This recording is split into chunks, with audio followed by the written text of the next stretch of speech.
habits go through these 4 steps. If you understand these 4 stages, you not only understand what a habit is and how it works, you also have 4 different places where you can intervene. They're kind of like levers that you can pull, and when the levers are in the right positions, building habits is easier, and when the levers are in the wrong positions, building habits is harder. So let me go through it from a high level, and then I'll break it down and give you some actionable strategies. So the 4 steps are cue, craving, response, and reward. Cue, craving, response, and reward. The cue is a trigger that tells your brain to initiate a habit. It's something that gets your attention. Like maybe you're driving down the road and you hear a siren. It's an ambulance. It's coming up from behind you. That's an auditory cue that starts the habit of pulling to the side of the road. Or maybe your phone buzzes in your pocket. That's a physical cue. That starts the habit of checking your phone. You see a plate of cookies on the counter in the kitchen. That's a visible cue that starts the habit of eating a cookie. All right, so the cue gets your attention. It's something that prompts the behavior. The next step is there's a craving, which really could be described as like a prediction that your brain makes. See the plate of cookies on the counter, visual cue, your brain predicts, oh, that'll be sweet, sugary, tasty, enjoyable. That craving, that expectation, gives you the motivation to walk over, pick it up, and take a bite. So that's the actual response, the habit you perform. And then finally, there's a reward. Oh, it is in fact sweet, sugary, tasty, enjoyable. This process is happening all day long in all sorts of ways. Some of them you notice, some of them you don't. Like you walk into a room that is dark, cue, the room is dark. Craving, I want to be able to see. Response, I flip on the light switch. Reward, the lights are on now, I can see. And that, all of that happens in a fraction of a second whenever you turn on the light switch. And so what I'm really describing is the process of learning. It's the process of how your brain and body go through the world and have different experiences, and then the ones that benefit you or serve you, the ones that get you the outcome that you want to repeat those, and your brain wants to lock those in as much as possible, and that's the process through which a habit gets formed. All right, there's a lot more science behind all this. I'm going to save it and not talk about it today, okay? It's in the book, so if you want to cover it, Atomic Habits has a couple chapters and unpacks it all. This model is roughly 100 years old, maybe a little bit more. And there have been many studies that have kind of shown this to be true in various ways.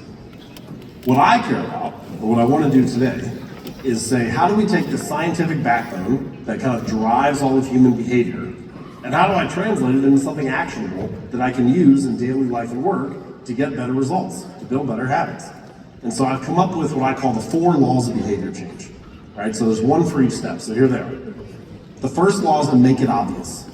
You want the cues of your good habits to be obvious, visible, easy to see. The more obvious or easy it is to get your attention, the more likely you are to act on it. The second law is to make it attractive. The more attractive or appealing a habit is, the more motivating or enticing it is, the more likely you are to feel compelled to do it. The third law is to make it easy. The easier, more convenient, frictionless, simple a habit is, the more likely it is to be performed. And then the fourth and final law is to make it satisfying. The more satisfying or enjoyable a habit is, the more likely you are to feel like you should return to it and do it again the next time. So this fourth stage, make it satisfying. Not every behavior is rewarding, right? Like lots of things in life have a consequence, or many things are just kind of neutral and don't mean much one way or the other. But if the behavior isn't rewarding, if it doesn't feel good in some way, it's hard for it to become a habit. And so I think that's one interesting question you can ask yourself is, when I do the things that are important for the business or for my life, when I build these habits that I say are critical, how do I feel rewarded in that moment? How do I feel good? Can I find ways to feel good when I do the thing that pays off in the long run? All right, so make it obvious, make it attractive, make it easy, make it satisfying. There are many ways to do each of these things. And so one interesting exercise that you could do is just keep a habit in the back of your mind, something you're like, I keep saying I want to do this, but I keep procrastinating on it. Or I did it every now and then, but I'm not consistent with it. I wish I could stick with it better. And just go through these 4 steps. Go through these 4 laws and ask yourself, how can I make the behavior more obvious? How can I make it more attractive?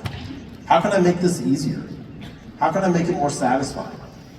And the answers to those questions will naturally call forth things that you can do to increase the odds that the habit will occur. So again, there are many ways to do each of these, but that's the big picture. Okay, what if you want to break a bad habit? This is for building a good habit. If you want to break a bad habit, you just invert these 4. Rather than making it obvious, make it invisible. Unsubscribe from emails. Don't keep junk food in the house. If you're Trying to follow a new diet, don't follow a bunch of food bloggers on Instagram. Like reduce exposure to the kid. Rather than making it attractive, make it unattractive. Rather than making it easy, make it difficult. Increase friction. Add steps between you and the behavior. Rather than making it satisfying, make it unsatisfying. Layer on some kind of cost or consequence. Again, there are many ways to do each of these, but this is the big picture. All right, so let me break it down now and show you some more actionable ways to do this. So let's take the first one, make it obvious. Quick story here, Massachusetts General Hospital, large teaching hospital in Boston. There's a researcher there named Anne Thorndike, a physician, and she and her colleagues had an interesting question. They were like, can we get people to change their behavior? Can we get people to build new habits without motivating them, without increasing their willpower? In fact, we're not going to talk to them at all. So here's what they did. They went into the hospital cafeteria. So here's a picture, drawn to scale.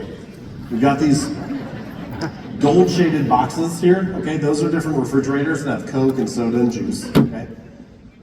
The small dark squares on the sides of the room, those are little refrigerators that have water. And then all of the other shapes are food stations, food buffet lines, and so on.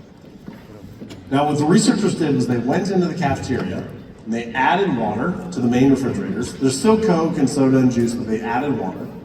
And then they also added some of those little rolling carts that have water in them, those are the circles, and they put those around the different food stations and buffet lines. Right? So they just increased the prevalence of water in the environment. What happens 6 months later, 25% more water is sold, 11% less soda.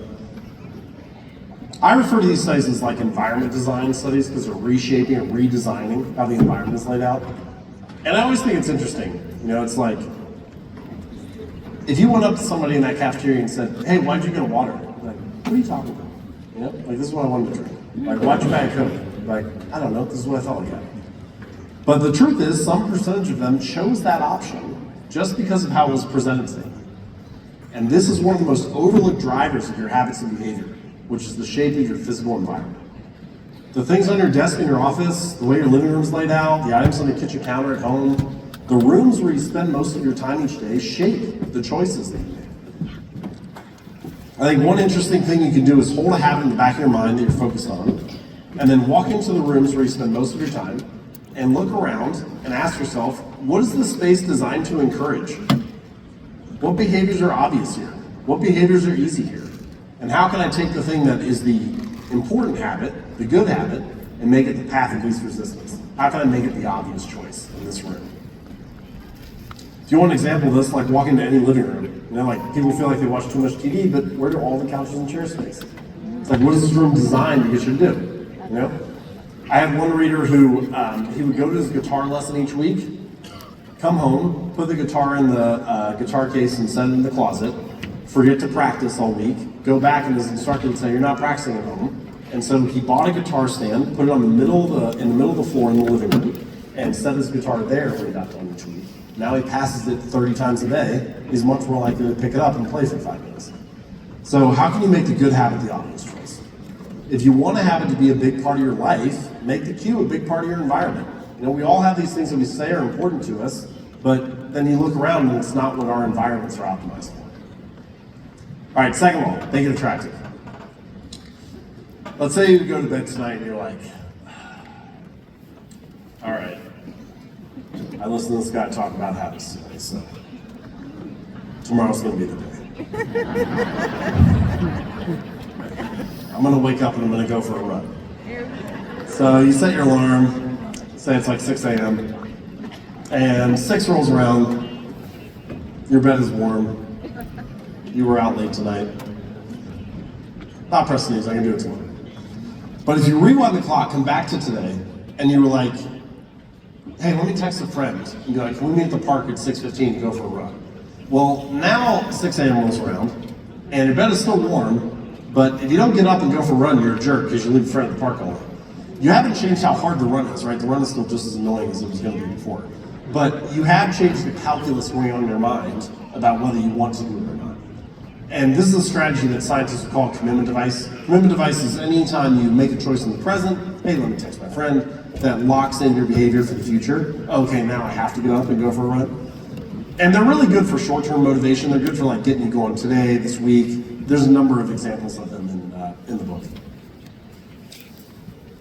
But I think if you want habits to remain attractive for the long run, if you really want them to stick for weeks, months, years, sometimes even decades, there's a second element that you want to capture, and that is the power of the social environment. So many of our habits are socially reinforced, and it is such a strong, pervasive force that we almost don't even realize it. It's like a fish swimming in water. They're like, what is water? And we're like that with the social environment. I could be wearing a bathing suit right now, but that would be weird. It would violate every expectation we have about what you do in a professional environment, how you present on a stage like this, and so on. In a sense, I chose what I wore today, but the menu of options was already pretty restricted based on the group that we were all going to be a part of.